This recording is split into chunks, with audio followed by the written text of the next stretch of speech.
What's up guys, Vespers here today, and today this video is going to be based upon my FS6 Steam Edition experience, so yeah, let's get started. So firstly guys, I'd just like to mention that the frame rates are absolutely amazing on this game now.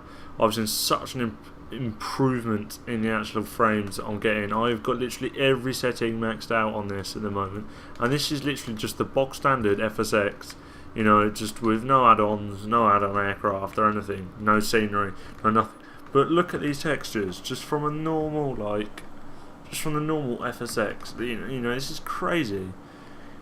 You know, this looks good. You know, just for a standard user to use. You know, I can't complain about the scenery that they're providing for this. There is cars down there somewhere. Yeah, as you can see, just about there.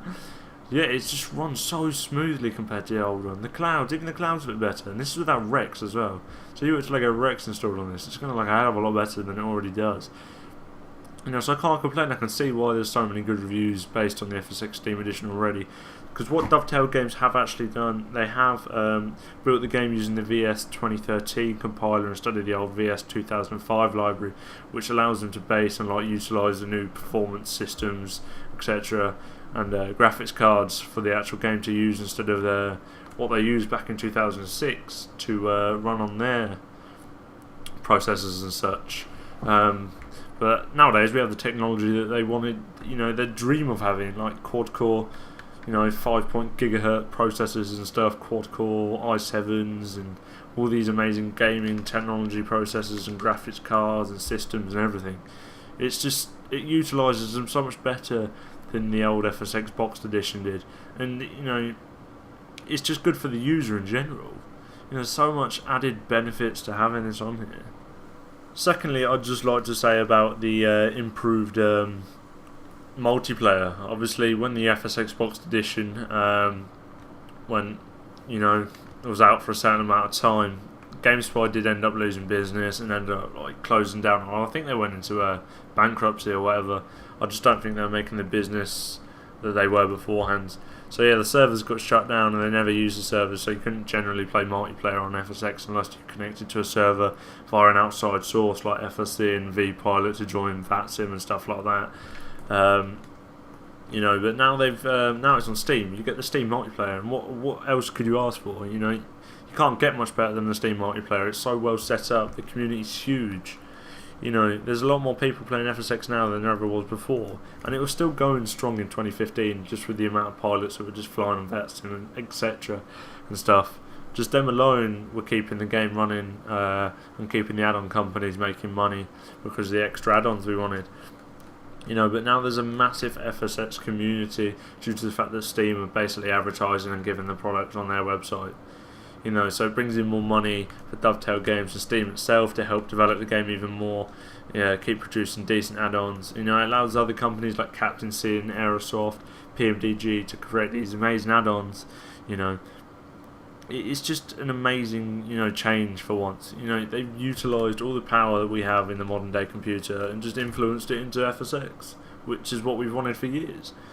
You know, there's been a huge improvement to the texture quality as well, which I stated earlier. From a standard FSX, this is crazy compared to how it used to be.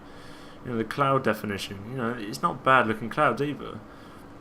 And the textures on the ground look like they're from Google Maps, which you can't really complain about because it's realistic, isn't it? At the end of the day, you know, they fixed so many bug errors as well. I don't know if you guys can remember on the boxed edition of FSX there was the black screen bug, or the fact where you change view like this and you go into cockpit view or something, and then all of a sudden it would just crash on you and say FSX is not responding anymore.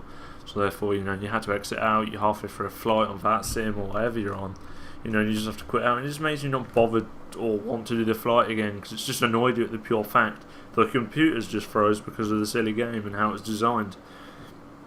You know, the load times are so much quicker on this as well. I loaded literally this flight up in literally 3 seconds. That is fast. Whereas in the old FSX that would literally take me, you know, 10 to 20 seconds to load up a flight. You know, due to the fact that the load times were so slow. You know, it's just the lag between texture changing as well. Like you know, you can see the blue, or not blue. You can see glitches in the scenery itself because of the pure fact that, you know, it's just of how it was designed. Also, the compatibility has improved so much. People never used to be able to run this on Windows 7, on Windows 8, or Windows 8.1 due to the fact that there were so many changes because of the system operating systems which people used and the game itself used, and it was just not compatible. But Dovetail Games have actually made it compatible now with Windows 8.1, Windows 8 and Windows 7, and it gets rid of all the compatibility issues and allows the game to run perfectly. So I hope you guys enjoyed my views and my thoughts on the Steam edition of FSX, so be sure to leave a like, comment and subscribe, and thanks for watching.